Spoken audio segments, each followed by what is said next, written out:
ये स्टाइल है, स्टाइल। हुकूमत को सबसे ज्यादा पैसा नशे वाली चीजों से मिलता है। क्यों? और अभी सुन लो, यहां पर इस वक्त सीआईडी के लोग मौजूद हैं तो वे मुझसे बड़ी मोहब्बत करते हैं। आपको नहीं मालूम है, मैं हुकूमत का बड़ा प्यारा मुफ्ती हूं। मैं जहां जाता हूं मेरे आने से पहले सीआईडी वाले पहुंच जाते हैं। बल्कि एक सीआईडी वाले तो मुझे मैसेज भी करा, साहब मैं आ रहा हूं। अगर बड़े रखा हो सकता है वो मौजूद हो, तो मेरी बात को रिकॉर्ड करो।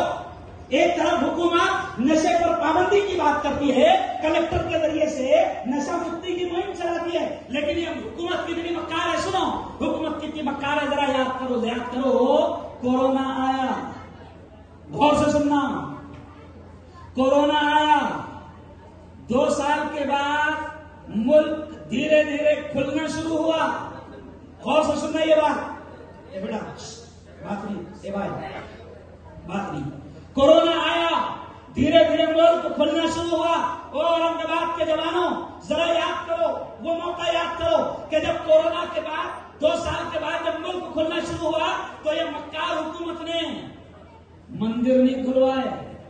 पहले सुनो ये जुमला गौर से, इस मक्कार हुकूमत ने मौलाना यूनुस साहब मंदिर नहीं खुलवाए, मस्जिदें अरे बोलो नहीं खुली, कॉलेज नहीं खुले, स्कूल नहीं खुली, मदरसे नहीं खुले। आपको याद होगा तो देखो, जैसे ही मुल्क खुलना शुरू हुआ तो हुकूमत ने मंदिर, मस्जिद, कॉलेज, स्कूल, मदरसे नहीं खुलवाए। हुकूमत ने सबसे पहले शराब खाने खुलवाए। तो बेवड़ों को क्या लगा था? अरे बाप रे क्या कदर है अपनी, चला मदरसे नहीं खुल रहे, मंदिर, बेवड़ों को तो बाप रे क्या कदर है। तो उस जमाने में मैंने बेवड़ों से कहा था, बेवड़ो वो तुम्हारी कदर नहीं है। हुकूमत 3 साल से मुल्क बंद था, लॉकडाउन था, हुकूमत की भी वाट लग गए रहे, तो हुकूमत ने मंदिर, मस्जिद, मदरसे, स्कूल, कॉलेज पहले नहीं खोली। स्कूलों को कह दिया, कॉलेजों को कह दिया ऑनलाइन एजुकेशन होगा। 2 साल तक के क्या पढ़ो, घर में पढ़ो, लेकिन शराब खाने खुल गए। तो मैंने ब्योड़ों को याद दिलाया कि तुम्हारी कदर नहीं है। ये मक्कार हुकूमत जानती है कि 3 साल में जितना नुकसान हुआ ये ब्योड़ों से वसूल होगा। ब्योड़ों से। ओ मेरे यारों सुनो, नशा बड़ी खतरनाक चीज है। अपने आप को जवानों, मुझे दोनों हाथ उठाकर बताओ कि इंशाअल्लाह हम अपने ऐसा दोनों हाथ उठाकर शपथ ले लो। शपथ क्योंकि पार्लियामेंट में तुम जाने वाले थे नहीं, चलो शपथ को ऐसा दोनों हाथ उठा के शपथ को, शपथ। ए अल्लाह बोलो, जोर से बोलो, ए अल्लाह मैं तुझसे वादा करता हूं हर किस्म के नशे से अपने आप को बचाऊंगा। अब सीआईडी को ले जाएंगे कि मुफ्ती ने इतना अच्छा शपथ किया। हाँ, और क्या हो, अपने आप को हर किस्म के नशा से बचाने की, अरे बोलो, कोशिश करो। हर किस्म के नशा से, नशा अलग अलग टाइप से बढ़ रहा है। अच्छा मुफ्ती साहब, पहले भी तो लोग बोलते थे अजीब चीज, पहले जिंदा बोला जाता था, क्या बोलते लोग, गम बुलाने के लिए पीला, ऐसा बोलते थे लोग। काय को पी रहे हो?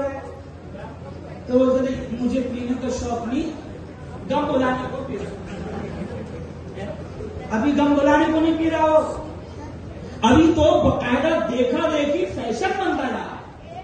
कॉलेज में ये हमारे जो बच्चे जा रहे हैं, कॉलेज में जो हमारे बच्चे जा रहे हैं, मैं आपसे कहता हूं कि कॉलेज में बकायदा मुफ्ती साहब, मुफ्ती अमीर साहब फैशन के तौर पर अपने आप को स्टाइलिश और अपने आप को बिल्कुल वेल क्वालिफाइड और हायर बताने के चक्कर में ही नौजवान बच्चे फैशन के तौर पर सिगरेट।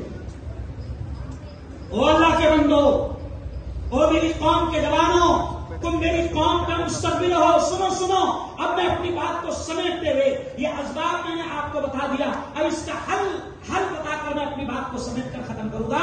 और मेरी कौम के जवानों, मैं तुमसे तुमसे एक बात कह रहा हूं कि देखो, किसी भी समाज का, किसी भी कौम का मुस्तकबिल उसके जवान। तुम पर हमें घमंड है जवानों, तुम पर हमें नाज है जवानों, तुम मेरी कौम के जवान हो। और किसी भी कौम का कीमती सरमाया अगर कोई होता है तो वो कौम के जवान होते हैं। मगर अफसोस है, अगर मेरी कौम के जवान अपने आप को नशे का आदी बनाकर, अपने आप को मुख्तलिफ नशे की लत में लगाकर अगर मेरी कौम के जवान कमजोर हो जाएंगे, खोखले हो जाएंगे, तो बताओ फिर हम दीन के लिए, इस्लाम के लिए कुछ भी करने के लायक नहीं है। अभी आप ताकतवर है, सुनो एक जुमला, अभी आप ताकतवर है, मेरे जुमले पर ध्यान देना, तो आप 1 घंटा तक खड़े रहकर नमाज पढ़ सकते हैं। वरना आज कौम का हाल क्या होगा मुफ्ती साहब?